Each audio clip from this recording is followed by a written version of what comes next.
Today, what I'm gonna do is give a squat tutorial to everybody here at Six Pack Shortcuts. What's up, everybody? It's Johnny with Six Pack Shortcuts. Today, I wanna give my squat tutorial because I see a lot of common mistakes. A lot of mistakes out there, a lot of myths, and I see it every day.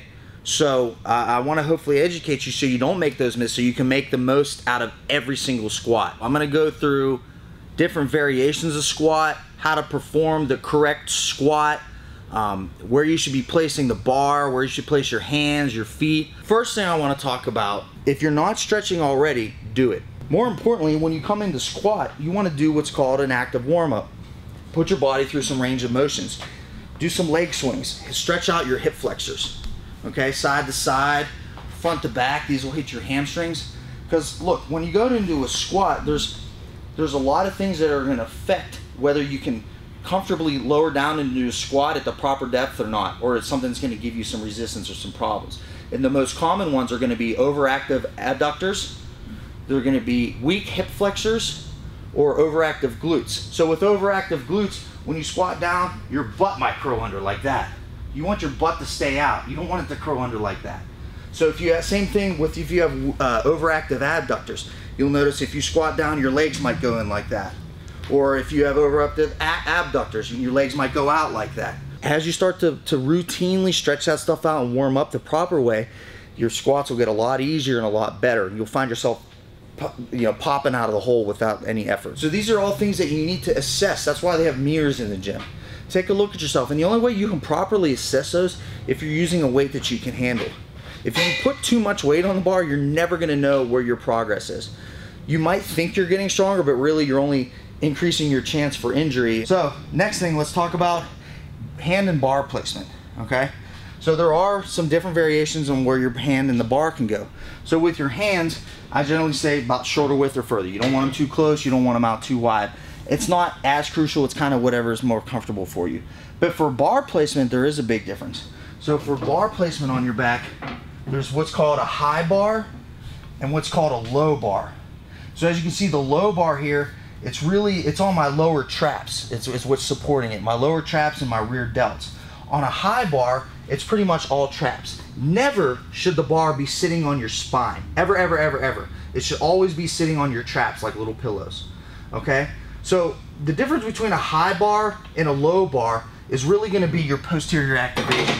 So with a low bar, it places the center of gravity, the weight, much further behind you. So you've got a lot more posterior activation. It's your hamstrings, your glutes, and your lumbar and your erectors. When you do high bar, that's going to place a much more emphasis on your quads. So it kind of really depends on your goal. But for the average person, I always recommend going high bar. Okay, the low bar is a little bit more involved. It's a little bit more advanced. If you're flexible, if you've got a good range of motion, if you've been doing squatting for a while, try out low bar. Cut the weight a little bit and then try out some low bar. See how you might like it more and you might be better at it. For a general squat, now there's quite a few different variations of the squat out there. You got sumo squats, you got close stance squats, high bar squats, low bar squats, front squats, a lot of different variations. But for this video, we're talking about your regular general back squat. So let's talk about foot placement first.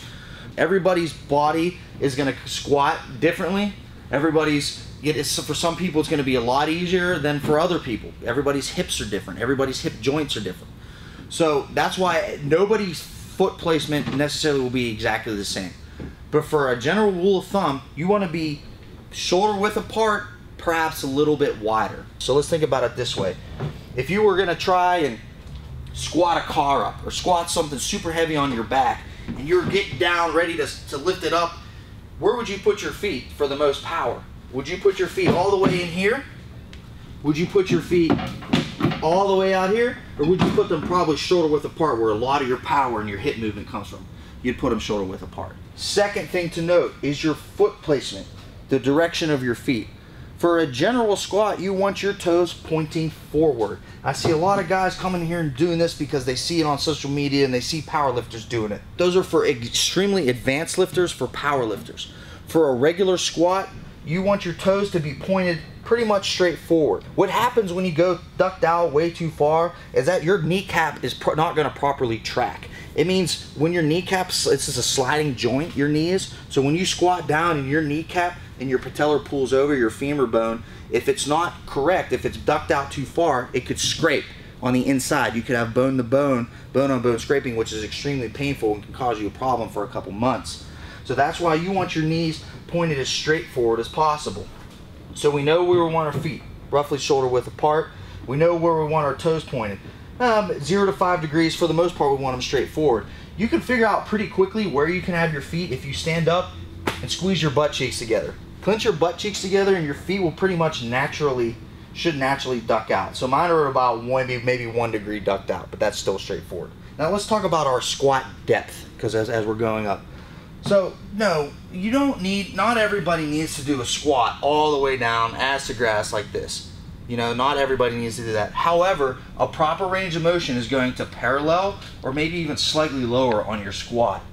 So what happens when you're only doing these half squats is you're only firing your quadriceps. You have no posterior chain activation. Without that activation, you're losing a lot of strength, you're losing a lot of range of motion, you're losing a lot of chemical and neurological muscle firing signals, which are only going to hinder you. So when you're not going through a proper range of motion, you can create, if you're not going all the way down, and you do that every single time, you're going to create muscular imbalances. You can injure yourself. You're going to create what's called a synergistic dominance, where your secondary muscles, so your secondary movers will take over for your prime movers, which we don't want. So again, proper range of motion. So now we talk about squat depth.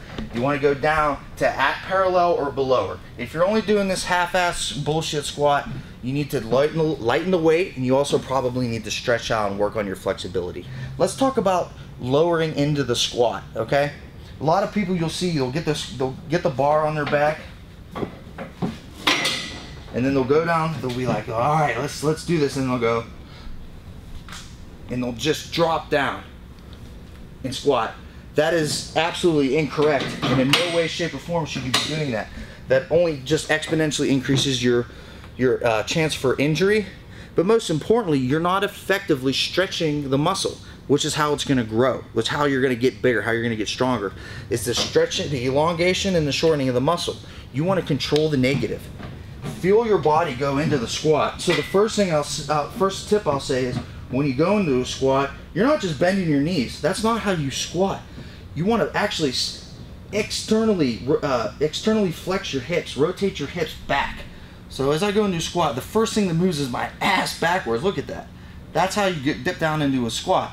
So you know to extend your hips first, slowly lowering, resist the negative. So my hamstrings right now, I feel a lot of tension, on my quads, but my hamstrings on the inside, I feel like they're stretching and lowering that weight.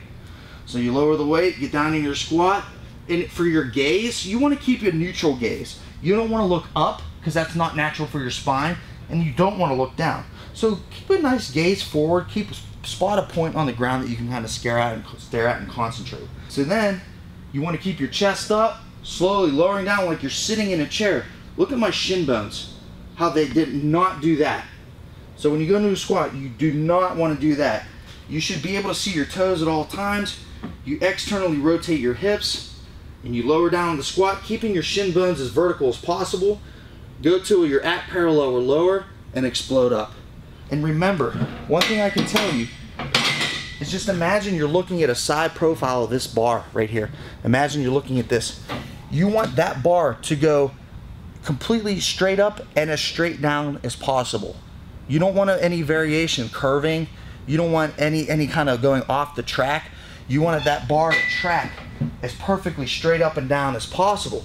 Because again, you're fighting gravity, but you're also fighting your anatomy, your body. Let yourself lower the weight. Let your muscle lower the weight and then explode up. Don't just drop down and try and bounce up. Again, hope you learned a little bit today. This is my squat tutorial here for Six Pack Shortcuts. It's your boy Johnny. Thank you so much for tuning in today. Hope you guys have a wonderful day. We'll see you next time.